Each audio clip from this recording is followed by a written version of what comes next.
Well, hi, and good morning from just outside of Toronto, and thanks for joining me here.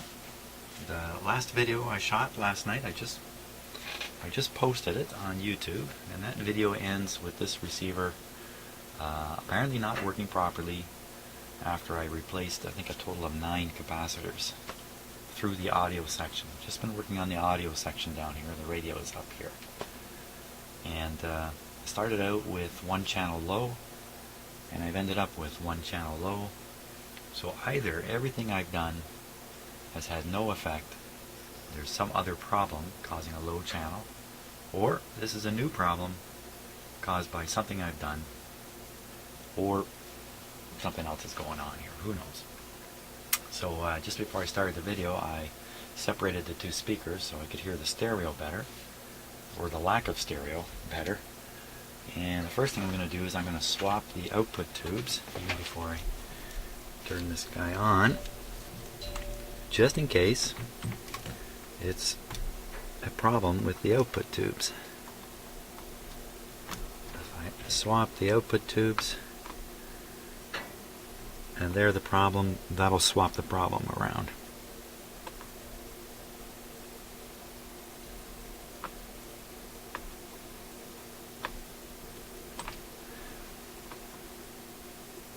So outside of my house, the snow is going away.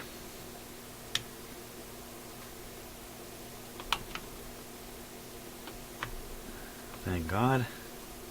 Temperature is right around freezing now, which feels a lot warmer than it actually is. I just knocked off all the speaker clips here. Let me get them back on.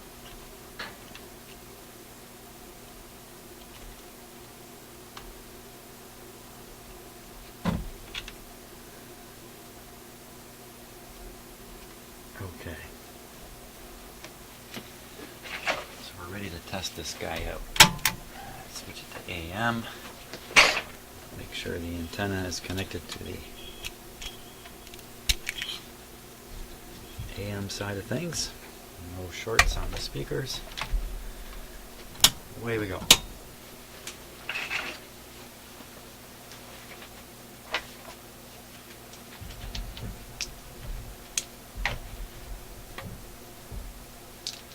There's the bad guys. Gone. Oh, there's another bad guy.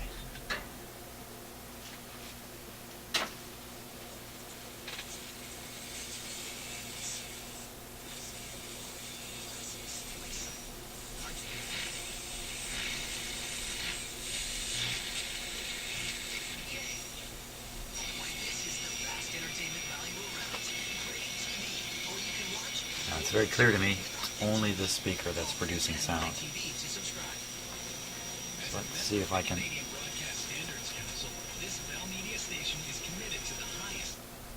so I turn the sound down on this side. I'll turn the sound up on this one. That's full blast. This speaker starts responding again a little bit. Not sure you can hear that. Nothing coming out of here. Nothing at all coming out of here. That's not too good. Let me stick my ear up against it. Oops, let me stick my ear up against it here. Oh, that's just too quiet.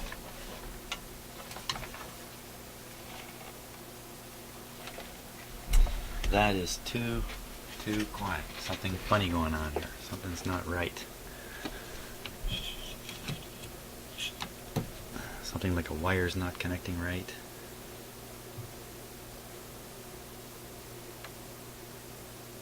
It can be a bad clip lead. No output at all. Let me wiggle a few tubes here.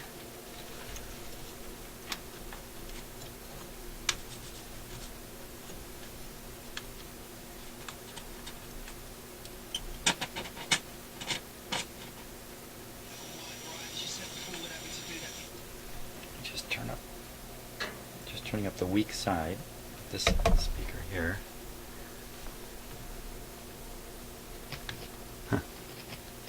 Okay, there is something coming out of it. I'm wiggling the output tube. That's this one.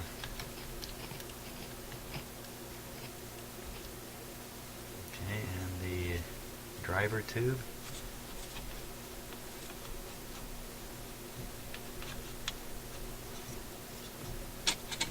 That's the other one.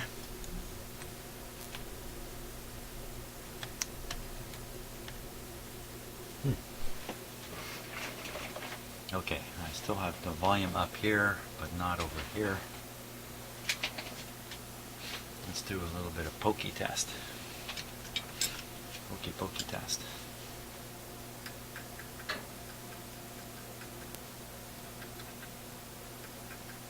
Can you hear that? Can't hear it. Barely hear it here. I have this volume turned down. I can hear a little clicking in here. I don't know if you can pick that up or not. Same thing on the other side. Now, where's the input pin on the driver tube? Pin 2 and pin 7 are the input tubes. So we'll try pin are the input grids to the driver tubes. Pin 7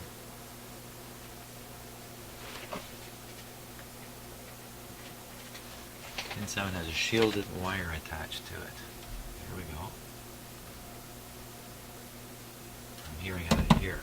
What's going on there? Did I confuse myself?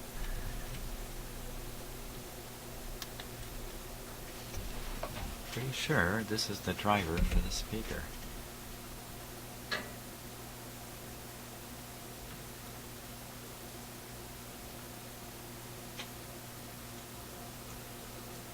Barely hear anything. Okay, pin 7 on the other. Pin 2. Hold on, I'm confusing myself. I want to start with pin 7. Around here, pin 7. Okay, here's pin 7 here. Nothing.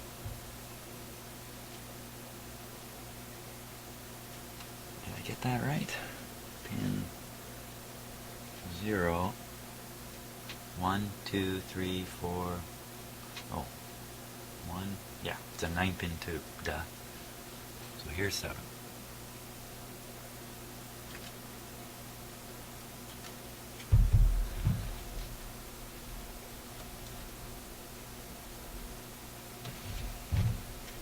Nothing. Okay, let's try pin 7 on the other side, the working side, which, let me equalize the volumes here. And switch us off the radio. I could have sworn the whole thing went off. It did go off.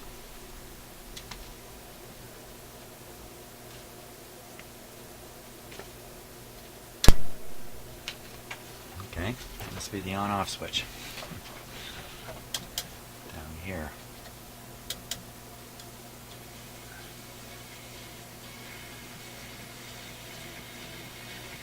Just tune it off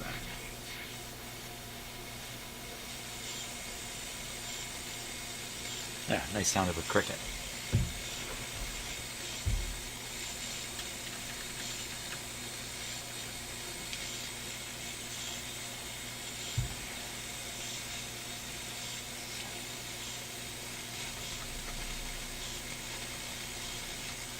Maybe I'm not injecting much, I'm just using a screwdriver with nothing. I'm not getting my finger on it or anything.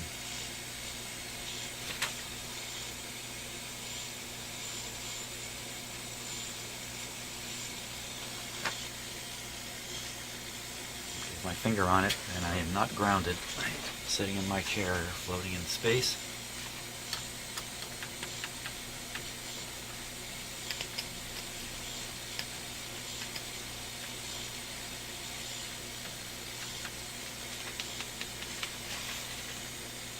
Okay, so can you hear this? When I touch this, this is the input to the output tube. Can't hear anything except a bit of clicking. When I touch this one, a hum comes up from my finger. Okay, we'll work our way back. It's kind of weird. pin 7 would be the next one, then pin 2. So pin 7, my finger on it. Let's get it right now. Okay, and pin 7 down here.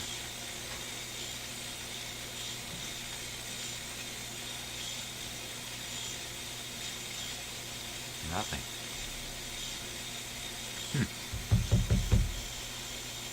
Go back to pin 2. This should be much louder. My finger on it. Okay, and pin 2 back here. It's trying. Okay, I'll just turn up the not working channel here. Okay, so this is turned up. This is no longer turned up. Starting with the grid on the output tube. Not sure you can hear that. Other side of the capacitor. The second stage grid on the driver tube, which is pin number 7.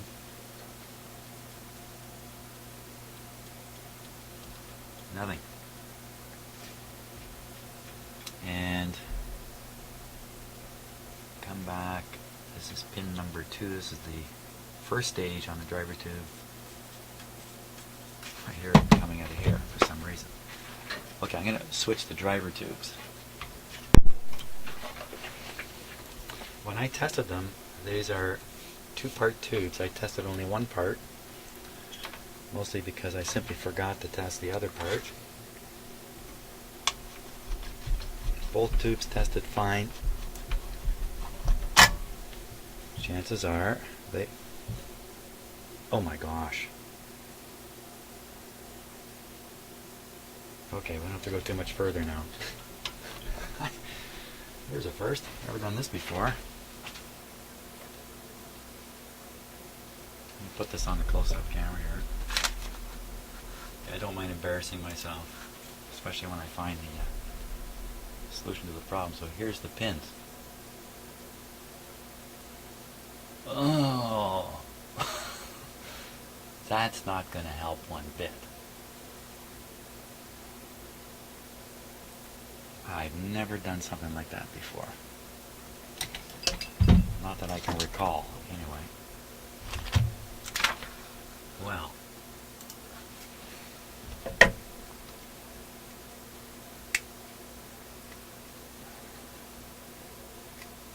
Yeah, maybe it was like that from the start, so I'm just straightening it up here.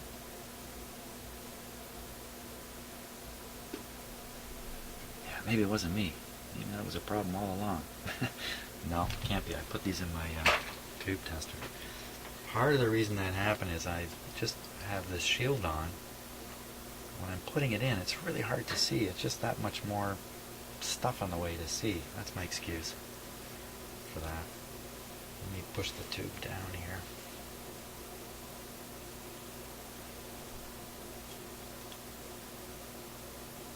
Ah. Okay, never mind that.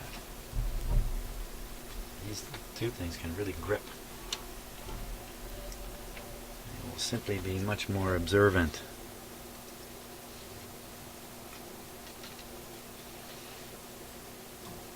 Yeah, I can't believe I did that. In fact, I can't even figure out in my head how I did that.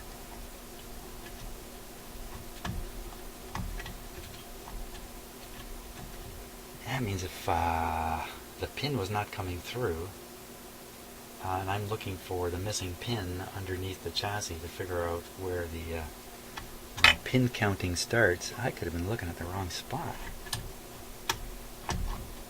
I don't think so, though. Oh my gosh, this is not easy to do. There it goes. That feels good. I think that's the problem. It certainly is a problem. We'll find out in a moment. Okay, I knock off the speaker. No, they're all still connected. Volume down. Away we go again.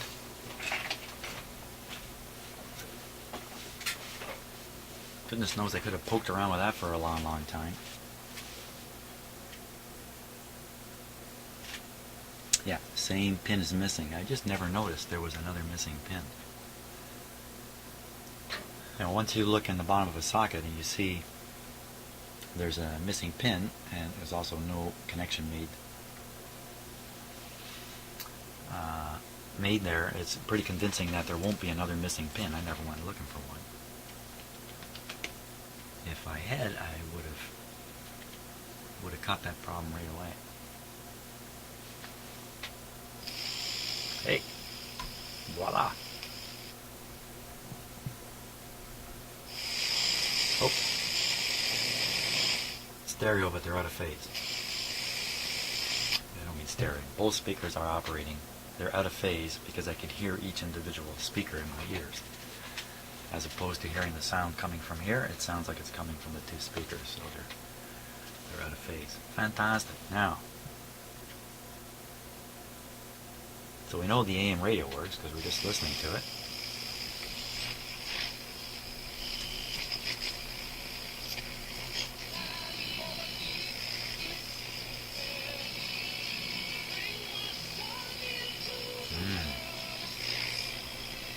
Let's give it the full power here. I was just hearing, I think, what's called intermodulation distortion, where the sound has a funny garble to it. My car radio does this. It just drives me nuts.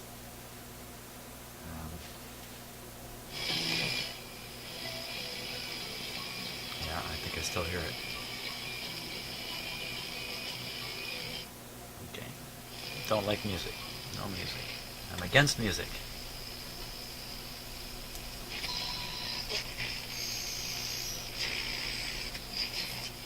All the usual weird sounds.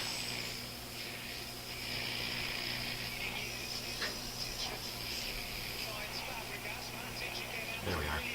Sports game. Now, just to prove to you, here's one channel. Here's the other. Stephen Davis and the Northern. Thumbs up. Okay. Solved the problem I created. That's the best kind of repair going. Now, what about FM? I think if I push this button down here, I think we're on FM.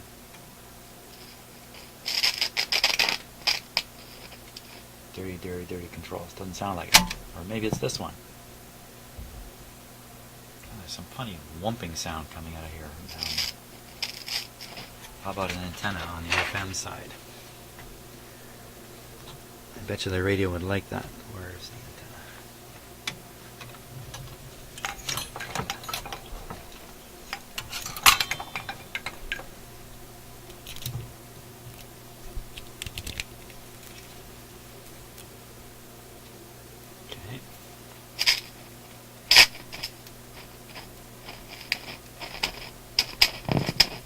There's that whumping thing.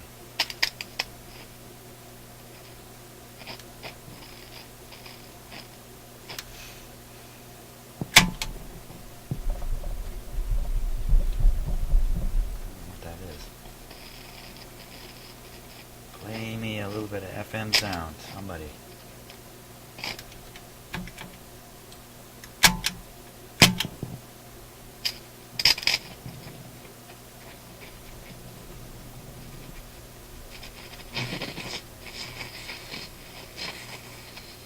Well, this is that combination AM/FM setting. That's right. Didn't I find something on here that clued me into that? This radio will play AM out of one speaker and FM out of the other. Oh, you know what? It's got two tuners. I've only been turning one of them. Hey, I'm just catching on.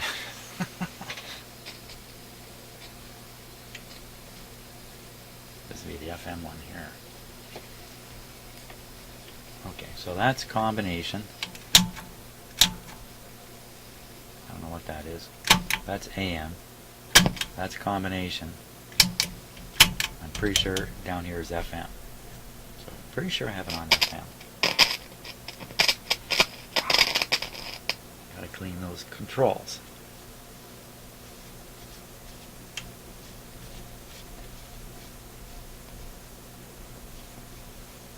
Nothing.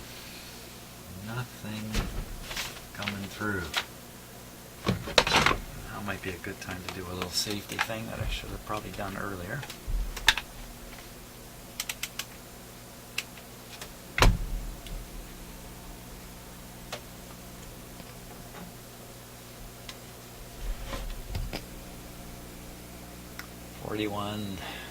volts. Stupid what I just did. I got it on an isolation transformer.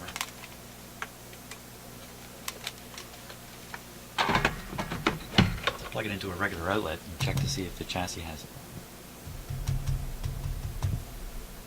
anything going on. So I think I have it on FM.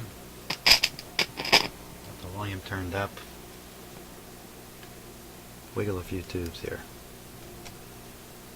in the radio portion. Pretty silent. Usually you hear lots of crackling or something.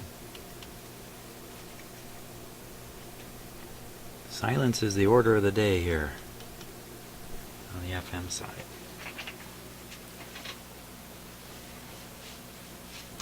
But in terms of the amplifier, I think we're just about done with that. 175 on. I got about 106 on that one. 175, 180 back there. So a pretty significant clump of heat sources here.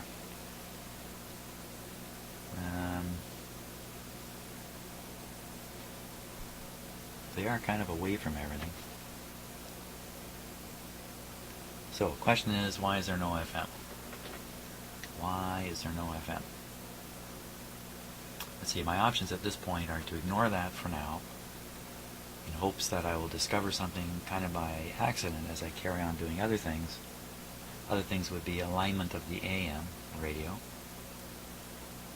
or I skip aligning the AM radio in favor of trying to hunt down why there's no FM. Well, let's do a little bit on this no FM, because there's nothing. Nothing is sometimes easier to sort out than a little bit of something. So I'm going to study the schematic here for a few minutes in silence, and then I'll figure out where the FM signal is coming out of the radio. Poke on that and see if we hear it coming through the